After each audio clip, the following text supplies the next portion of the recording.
छत्रपति शिवाजी महाराज की जय भवानी। आपल्या सगळ्यांचं आराध्य दैवत छत्रपती शिवाजी महाराजांची आज जयंती आहे आणि अशा या युगप्रवर्तक छत्रपती शिवाजी महाराजांना मी वंदन करतो, कोटी कोटी प्रणाम करतो।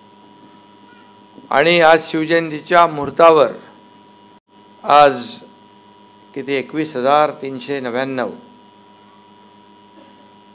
नागरिकांना हक्काची घरं मिळत आहेत। खरंच ते सर्वजण भाग्यशाली आहेत। दिवस आज अतिशय शिवजयंतीचा आहे, पवित्र आहे। आणि सिंगलजी आपण या ठिकाणी कार्यभार घेतल्यानंतर चांगलं काम शिडकोच्या माध्यमातून होतं आहे। आपली सगळी टीम इकडे बसलेली आहे, त्यांचंही मनापासून अभिनंदन करतो।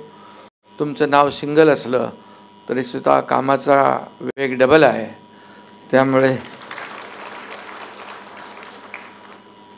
आणि म्हणून फास्ट काम जसं मला अपेक्षित आहे तसं काम आपल्याकडून होतं आहे आणि त्यामुळे मी आपलं मनापासून अभिनंदन करतो। इथे शांतनू गोयल आहेत, गणेश देशमुख आहेत, राजा दयानिधी आहेत, मंगेश चित्रे आहेत, सर्व पदाधिकारी अधिकारी, माझ्या लाडक्या बहिणी आहेत, लाडके भाऊ आहेत आणि ज्यांना आता घरं लागणार आहेत ते आता लाडके घरमालक होतील, त्यांचंही मनापासून अभिनंदन करतो, शुभेच्छा। खरं म्हणजे याचं वैशिष्ट्य एवढं आहे की मला वाटतं सिडकोच्या इतिहासामध्ये एवढी मोठी लॉटरी पहिल्यांदा होती आहे, 21,399। आणि सर्वात महत्त्वाचं म्हणजे इथे चॉईस दिलेला आहे, म्हणजे काय 2, 3, 4 चॉईस। आणि मग त्या मला वाटतं इतर लॉटरीमध्ये चॉईस नाही आहे, पण सिडकोमध्ये चॉईस आहे। आणि आपल्या पसंतीची घरं म्हणजे त्याचं नावच आहे योजनेचं, माझं पसंतीचं सिडकोचं घर। आणि म्हणून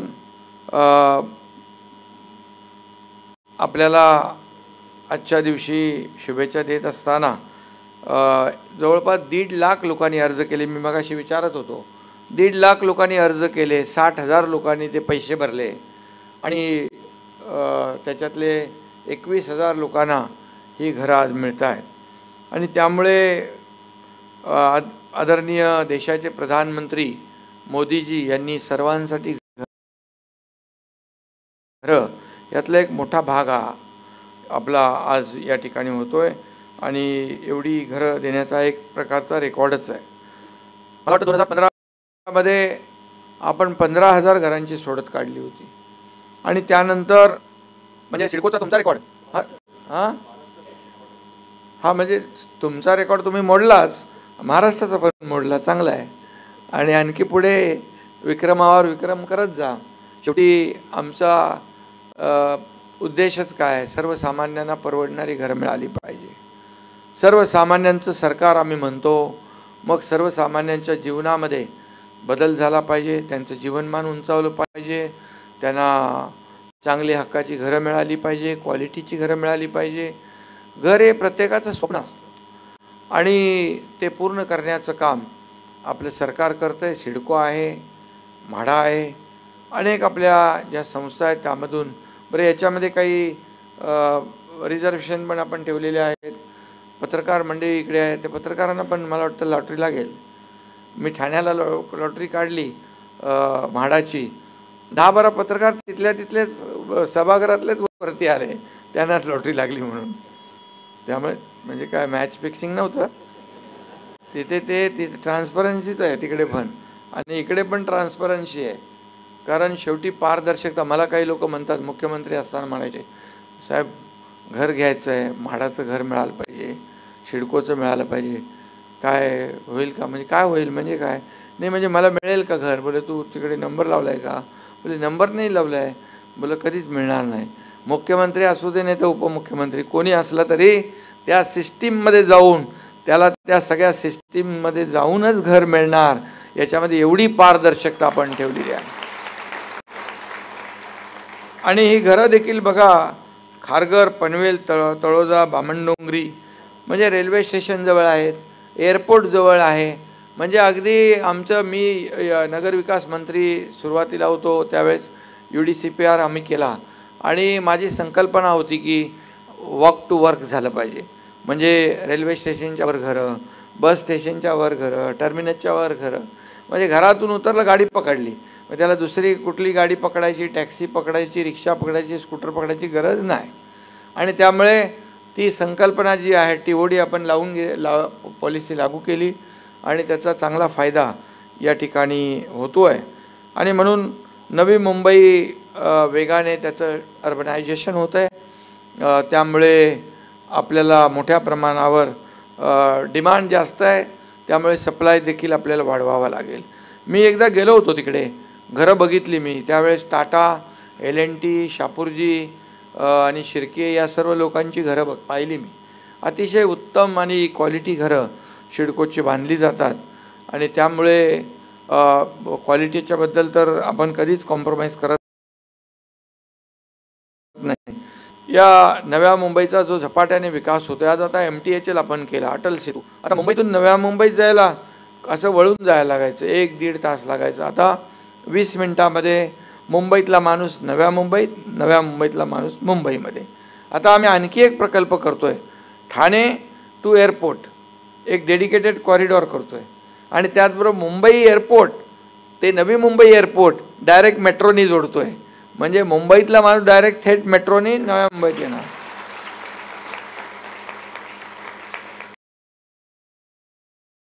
शेवटी आणि कनेक्टिव्हिटी महत्त्वाची असल्यामुळे या ठिकाणी लोकांचा वेळ वाचतो, इंधन वाचतं, पोल्युशन कमी होतं. शेवटी वेळ वाचला की तो आपल्या परिवाराला देतो, आपल्या ऑफिसला जातो, इफिशियंटली काम करतो. आणि शेवटी हे सगळं जे काय इकोसिस्टीम आहे याचा फायदा पर्यायाने आपल्या नागरिकांना होतो आणि समाजाला होतो. आणि म्हणूनच या ठिकाणी मोदीजींनी देखील जे आता बजेटमध्ये मला वाटतं 3 कोटी घरं देणार देशभरामध्ये असं जाहीर केलं आहे. मला वाटतं महाराष्ट्रामध्ये आपल्याला 20-25 लाख तरी घरं नक्की मिळतील. आणि त्यामुळे सर्वांसाठी घरं ही जी काही संकल्पना त्यांची आहे, दूरदृष्टी आहे, ती नक्की आपण आपल्या माध्यमातून देखील, राज्य सरकारने देखील ठरवलं आहे की सर्वांसाठी घरांमध्ये जे आदरणीय प्रधानमंत्री मोदीजींचं स्वप्न आहे की प्रत्येकाला घर मिळालं पाहिजे, ते देण्याचं काम, त्याच्यामध्ये पुढाकार घेण्याचं काम सरकार देखील आपलं करतं आहे. आणि खऱ्या अर्थाने आज आपण 2.5 वर्षाचा कालावधी पाहिला, कालखंड. महाविकास आघाडी अगोदर होती, पण आमची महायुती सरकार 2.5 वर्षापूर्वी आम्ही आणलं. सर्वसामान्यांच्या मनातलं सरकार आवश्यक होतं. आणि म्हणून त्यावेळेस 2.5 वर्ष जेव्हा सुरुवातीला 2019 पासून जेव्हा गव्हर्मेंट फॉर्म झालं, परंतु मग ते कोविड होता, सर्व प्रकल्प बंद पडले, सगळे त्याला मेट्रो बंद पडली, कारशेड बंद पडलं, MTHL बंद पडलं, समृद्धी महामार्ग बंद पडला, कोस्टल बंद पडला, पण सण उत्सव बंद पडले. पण जसं आपलं सरकार आलं लोकांच्या मनातलं, म्हणजे तुमचं सरकार आलं, मी मुख्यमंत्री झालो, आल्यानंतर सगळे निर्बंध उठवून टाकले, सगळे एकदम म्हणजे सगळे चालना, त्या प्रकल्पांना, बंद पडलेले प्रकल्प सुरू केले, स्पीड ब्रेकर हटवले, अडथळे हटवले, सगळे एक एक आपण पाहिलं. मग प्रधानमंत्र्यांना आपण बोलवलं, काही लोकार्पणही केली त्यांच्या हस्ते. आणि त्यामुळे मेट्रो मुंबईचे आपण नेटवर्क सुरू केलं, कारशेड सुरू केलं, कोस्टल मुंबईचा सुरू केला. आज कोस्टलला माणूस गेल्यानंतर त्याला फरक जाणवतो की ट्रॅफिक काय होते, काय असते, आणि कोस्टलमुळे किती फरक पडतो आहे. मुंबईचा जो कोस्टल रोड केला आहे आपण, ते कोस्टल रोडवरून पाहिल्यानंतर जेव्हा आम्ही चॉपरमधून, हेलिकॉप्टरमधून जातो त्यावेळेस विश्वास बसत नाही की आपण मुंबईत आहे. अशा प्रकारचा तो कोस्टल हायवे बनवलेला आहे. MTHL 22 किलोमीटरचा सिंगल लॉंगेस्ट सी ब्रिज आहे आणि तो देशातला पहिल्या क्रमांकाचा आहे. कारण याला देखील तो फार जुना संकल्पनेतला पूल होता, पण आपलं सरकार आल्यानंतर त्याला चालना दिली. देवेंद्रजी मुख्यमंत्री होते त्यावेळेस त्याला चालना मिळाली, नंतर थोडा मध्ये थांबला, मी मुख्यमंत्री झाल्यानंतर पुन्हा काम सुरू झालं. आणि तिथं आम्ही एक तुम्हाला सांगतो की या सर्व प्रकल्प आम्ही करत असताना यांना पर्यावरणाचा समतोल राखून आम्ही करतोय. तुम्हाला फक्त छोटीशी एक गोष्ट सांगतो की काही आपले NGO आहेत, पर्यावरणवादी आहेत, ते म्हणाले की हा MTHLमुळे तिकडे बाजूला फ्लेमिंगो असलेले फ्लेमिंगो इथून कमी होतील, नाहीसे होतील. पण मी आपल्याला विश्वासाने सांगतो, मी खात्याचा मंत्री होतो, मी आमच्या अधिकाऱ्यांना सांगितलं की फ्लेमिंगो इथून जाता कामा नये, कमी होता कामा नये. याच्यासाठी जी काही टेक्नॉलॉजी आहे आपल्याला आणायची ती आणा. मग आम्ही रिव्हर्स सर्क्युलेशन ड्रिलचा वापर केला, आम्ही नॉईज बॅरियरचा वापर केला आणि तुम्हाला सांगतो फ्लेमिंगो तिथे तेवढेच राहिले नाही, त्याच्यामध्ये भर पडली, वाढ झाली. आणि माझा रिपोर्ट नाही, त्या ज्यांनी तक्रार केली होती त्यांचा अहवाल आहे. आम्ही प्रो एन्व्हायरमेंट हे सगळे प्रकल्प करतोय आणि म्हणून हा देखील आपण आज मोठा हा प्रकल्प होतोय. आणि मुंबईत देखील परवडणारी घरं मिळाली पाहिजे. आता माझ्याकडे नगरविकास खातं आहे. मगाशी मी तेच सांगत होतो, मी जेव्हा नगरविकास मंत्री होतो तेव्हा डेव्हलपमेंट मोठ्या प्रमाणात झाली पाहिजे. शेवटी डिमांड आणि सप्लाय हे मॅच झालं तरच किमती खाली येतात. डिमांड जास्त असेल, सप्लाय कमी असेल तर किमती वाढतात. आणि म्हणून आम्ही युनिफाईड DCPRमध्ये खूप सवलती दिल्या. बिल्डर लोक एक इंच जागा लढवत होते. काय म्हणतो त्याला, फ्लॉवर बेड, कबड, अमकं, स्टेअरकेस, म्हणजे हे सगळं बंद करून टाका, यांना दिलखुलासपणे FSI देऊन टाका. पण आम्ही त्यांना एक अट घातली, तुम्ही जेव्हा विकाल तेव्हा एंड युजर जो आमचा कस्टमर आहे त्याला त्याचा फायदा झाला पाहिजे. आणि त्यांनी ते केलं आणि मग त्यामध्ये लोकांना फायदा झाला. निर्माण पॉलिसी आम्ही आणतोय, नवीन affordable rental housing, student hostels, आपल्या बहिणी आहेत, लाडक्या बहिणी, काम करणाऱ्या वर्किंग वुमन, ज्येष्ठ नागरिक, या सर्व गृहिणी कामगार, या सर्व ज्यांनी मुंबई घडवली, या सर्वांचा आम्ही अंतर्भाव करतो. इवन जे लोकांना रोज डबे देतात ते डबेवाले देखील आम्ही त्याच्यात घेतले त्या पॉलिसीमध्ये. आणि नवीन गृहनिर्माण पॉलिसी आणतोय की सर्वांसाठी घरं. आणि जे रखडलेले प्रकल्प आहेत ते मार्गी लावण्यासाठी आता फक्त डेव्हलपरवर आम्ही डिपेंड राहणार नाही. कारण 20-20, 25-25 वर्ष एखादा प्रकल्प घेतात, तो दुसऱ्याला विकतात, तिसऱ्याला विकतात. तो माणूस खाली करून गेलेला असतो, तो जातो नालासोपारा, वसई विरार, इकडे जातो बदलापूरला, आणि त्याच्या घराची शाश्वती संपून जाते. आणि म्हणून ते सर्व मुंबईच्या बाहेर गेलेले मुंबईकर पुन्हा मुंबईत आणण्यासाठी आम्ही या योजना पूर्ण करण्यासाठी सिडको घेतोय, MMRDA घेतोय, MSRDC घेतोय, MIDC घेतोय, महाप्रीत घेतोय, BMC घेतोय, म्हाडा आणि SRA तर आहेत.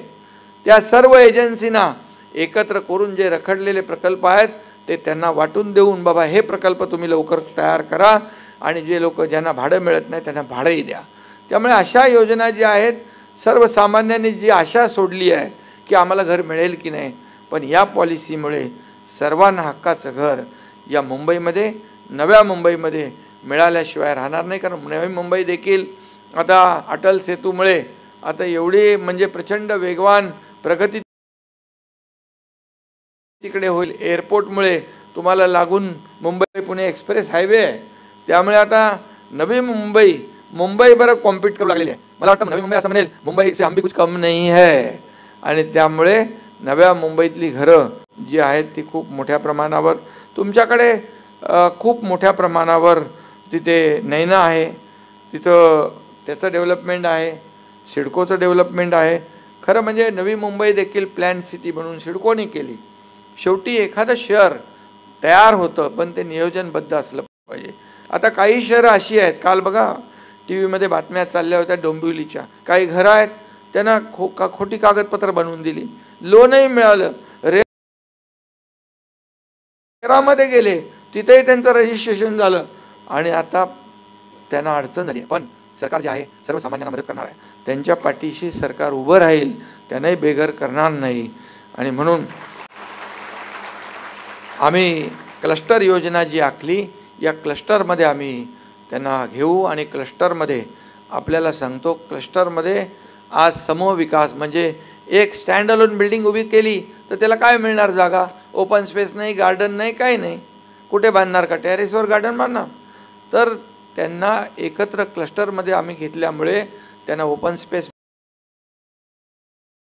मिळणार, त्याच्यामध्ये गार्डन मिळणार, त्यांना तिथे शाळा असेल, त्यांना वैद्यकीय सुविधा असेल, सर्व ॲम्युनिटी तिथं मिळणार.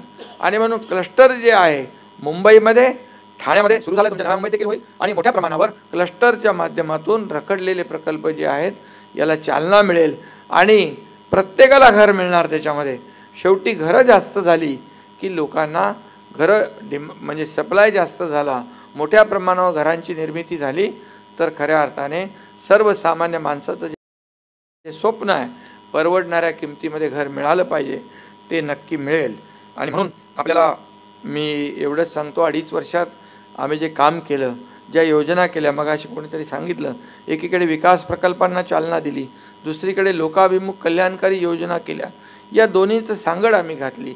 आणि म्हणूनच आपण सगळ्यांनी महायुतीला लँडस्लाईड मॅन्डेट दिलं, खूप बहुमत मोठं दिलं, याबद्दल मी आपला आभारी आहे.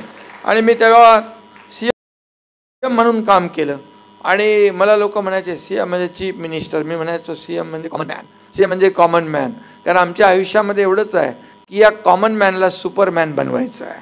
कॉमन मॅनला सुपरमॅन कधी बनवू? त्यांना चांगली घरं मिळतील, त्यांच्या आयुष्यामध्ये चांगल्या सुविधा मिळतील, त्यांचं जीवनमान उंचावेल, तेव्हाच ते होणार आहे. आणि त्यामुळे मला काय मिळालं यापेक्षा माझ्या महाराष्ट्रातल्या जनतेला काय मिळालं? पदं तर येतात जातात, पुन्हा येतात, पदं वर खाली होतात. परंतु आज महाराष्ट्रामध्ये ज्या योजना आम्ही सुरू केल्या, लाखो करोडो ज्या लाडक्या बहिणींसाठी योजना आम्ही केली, त्या लाडक्या एकनाथ शिंदेला जी ओळख मिळाली ती सर्व पदांपेक्षा मोठी आहे. आणि म्हणून मी आपल्याला एवढंच सांगतो की तुम्हाला मनापासून मी शुभेच्छा देत असताना, आज ज्यांना लॉटरीमध्ये लागतील घरं ते तर खुश होतील, आनंदी होतील, त्यांना शुभेच्छा देतो मी. पण ज्यांना मिळणार नाहीत त्या करून ठेवली आहे ना, त्यांची लॉटरी लगेच लागेल, म्हणजे जे आता उरलेत त्यांनाही घरं मिळतील. 19,399 लॉटरी काढली, 19,518 लोकांना लागली. 19,518 लोकांना त्यांचा पसंतीचा घराचा मिळाला. म्हणजे बघा, इथल्या इथे सगळं आहे, ट्रान्सपरंट आहे, काही लपवाछपवी नाही, कुणाची वशिलेबाजी नाही, काही नाही. मंत्री असू दे, मुख्यमंत्री असू दे, उपमुख्यमंत्री, कोणी काही, ते काय, कोणाचं काय. आम्ही काय काय का हो सिंगल, कधी आम्ही तुम्हाला फोन बिन नाही केला आहे याला नाही, म्हणजे लोकांच्या समोरच सांगतो मी. कारण शेवटी एक कुटुंब आपलं काय मर्यादित नाही, महाराष्ट्र आपलं कुटुंब आहे, संपूर्ण महाराष्ट्र कुटुंब आहे. त्यामुळे आपल्याच कुटुंबातल्याच कोणाला तरी हे घर लागणार आहे याचाही आनंद मला आहे. आणि म्हणून बाकी उर्वरित लोकांना देखील आपण लवकरच लॉटरी काढू, त्यांनाही घरं देऊ आणि चांगल्या दर्जाची घरं देऊ. आणि मला वाटतं आपल्या काही लोकांनी घरे बघितली असतील आणि अतिशय मी देखील स्वतः पाहिलेली आहेत. कारण शेवटी क्वालिटीमध्ये कधीही आपल्याला कॉम्प्रोमाइज करायचं नाही. घर हे स्वप्न असतं. आणि म्हणून आज छत्रपती शिवाजी महाराजांच्या जयंतीनिमित्त त्याचं औचित्य साधून आपण केलं. आम्ही सकाळी शिवनेरीला मुख्यमंत्री, मी, दुसरे आमचे अजितदादा सकाळी 7:30 वाजताच पोचलो. शिवजयंती तिकडे मोठ्या उत्साहात साजरी झाली. छत्रपती शिवाजी महाराजांचा आदर्श डोळ्यासमोर ठेवून आपण काम करतो आहे. रयतेच्या भाजीच्या देठालाही हात लागता कामा नये अशी भावना छत्रपती शिवाजी महाराजांची होती. 18 पगड मावळ्यांना घेऊन त्यांनी स्वराज्य उभं केलं. गडकोट किल्ले पाहिले तर म्हणजे आज आपल्याला आश्चर्य वाटेल की एवढे गड कसे उभे राहिले, वरती तोफा कशा गेल्या आणि वरती पाणी कसं आलं सगळं. आणि ते तर जाऊ द्या, समुद्रातले जे किल्ले आहेत ते बांधले आणि समुद्रात किल्ल्याच्या वर गोडं पाणी, पिण्याचं पाणी. कुठलं आर्किटेक्चर आहे, कुठलं इंजिनिअरिंग आहे, काय आहे हे? तर इंजिनिअरिंग मार्वस आहे खऱ्या अर्थाने. मोठं म्हणजे एक पाहिलं आपण तर एक अजुबा म्हणतो आपण, तसंच आहे. आणि म्हणून एक दूरदृष्टी असलेला महापराक्रमी छत्रपती शिवाजी महाराज अशी त्यांचे कुशल प्रशासक, संघटक अशी त्यांची ख्याती. आणि छत्रपती शिवाजी महाराज जयंतीनिमित्त तुम्हाला मी सांगतो, फक्त आपल्या राज्यापुरता आता छत्रपती शिवाजी महाराज जयंती होत नाही, देशभरात होते, आग्र्यात होते. मी मध्ये कुपवाडला गेलो होतो. त्या ठिकाणी कुपवाडामध्ये हिंदुस्थान आणि पाकिस्तान यांच्या सरहद्दीवर आर्मीने, लष्कराने तो पुतळा उभा केला होता, घोड्यावरचा अश्वारूढ. त्याचं लोकार्पण करायला मला बोलवलं होतं आणि त्या तलवारीचं टोक पाकिस्तानकडे होतं. त्यामुळे पाकिस्तान कधी आपल्याकडे डोळे वर करून बघू शकत नाही, ही संकल्पना होती. मी विचारलं त्यांना दिशा, ते म्हणाले असं आहे. आणि मी आजच रशियातल्या आपल्या मेडिकल स्टुडंट तिकडे आहेत, शिकायला गेलेले, त्यांनी तिकडे शिवजयंती साजरी केली, त्यांनाही शुभेच्छा दिल्या. जपानमध्ये छत्रपती शिवाजी महाराजांचा पुतळा उभा केला आहे. 8 मार्चला त्याचं लोकार्पण आहे. त्यांनी मला विनंती केली, आग्रह केला, आता माहीत नाही वेळ मिळतो का, परंतु आपण पूर्ण आता 7 समुद्रापलीकडे छत्रपती शिवाजी महाराजांची पताका फडकती आहे आणि त्यांची कीर्ती पसरते आहे. हे आपल्यासाठी खूप अभिमानाची बाब आहे आणि म्हणून मी तुम्हाला खूप खूप शुभेच्छा देतो. मगाशी आपल्या मुख्यमंत्री महोदयांनी देखील शुभेच्छा दिल्यात, दुसऱ्या माझ्या सहकारी उपमुख्यमंत्र्यांनी शुभेच्छा या उपक्रमाला दिलेल्या आहेत आणि म्हणून मी त्यांनाही धन्यवाद देतो. आणि आपल्या सगळ्यांना ज्यांना आज लॉटरी लागले त्यांचे अभिनंदन, ज्यांना लागली नसेल त्यांचे अभिनंदन, त्यांनाही लवकर लागेल अशा प्रकारचा प्रयत्न मी करेन आणि पुन्हा एकदा इथं बटन दाबायला येईन. धन्यवाद. जय हिंद, जय महाराष्ट्र.